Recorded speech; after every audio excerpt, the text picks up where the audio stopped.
עכשיו אני אראה לכם פה 5 מתח, נלך נעשה פה עוד 10 שכיבות צמיחה, ופה אחר כך נעשה גם, ופה אני אראה לכם הרבה סלטות.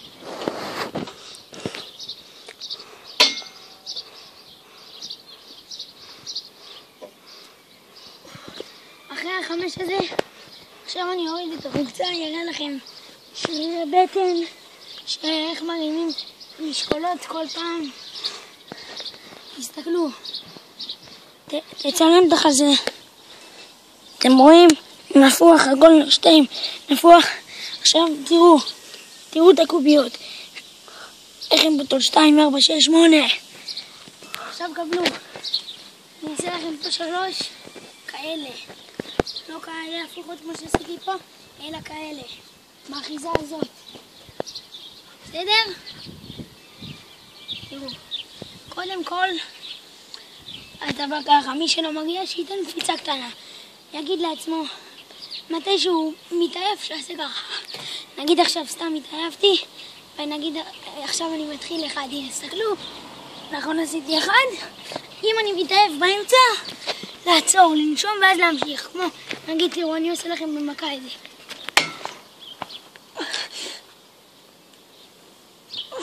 3, רואים? עכשיו מי שרוצה שיהיה לו שרירים כאלה, אני ואח שלי, תראו את אח שלי, הוא גם מתאמן איתי, תראו יש לו שרירים והכל, קוביות. עכשיו מי שרוצה שרירים כאלה, לצלם בוא לצל בו, שיהיה לו שרירים כאלה, אז הוא צריך להתאמן כל יום. כל יום לשתות גם כוס חלב בבוקר ובערב. עכשיו אני אראה לכם משהו שזה לא לנסות בבית, רק עם אנשים מבוגרים. עדיין לא התחלתי, תסתכלו.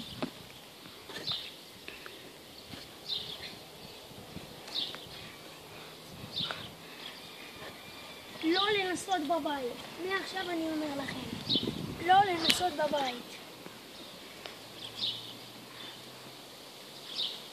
זה כמעט טיפה קשור למה שאנחנו לומדים עכשיו.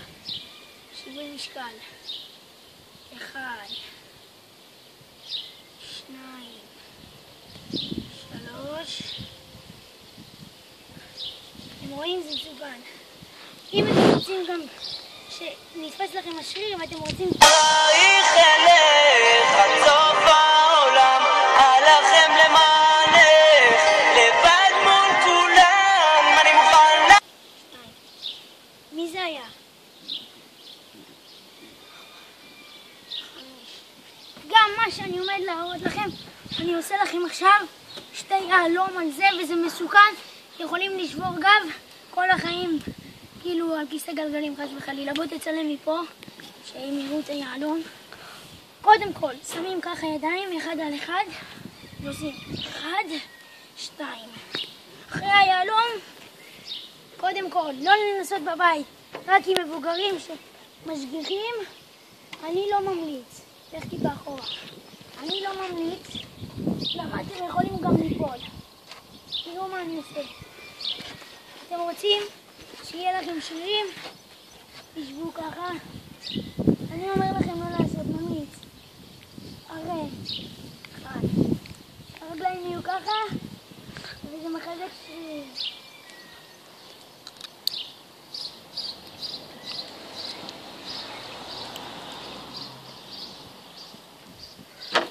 לרדת. עכשיו, שכיבות צמיחה פה זה מעולה, אבל אני לא ממליץ לעלות על דבר כזה. תסתכלו טוב, אני מראה לכם.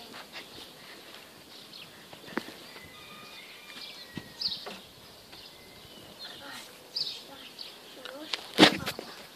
אחרי 4 שכיבות צמיחה האלה עכשיו, אני אראה לכם משהו. עכשיו הוא באמת מסוכן. לא ממליץ. אני מחפש לך כמו איזה חמור.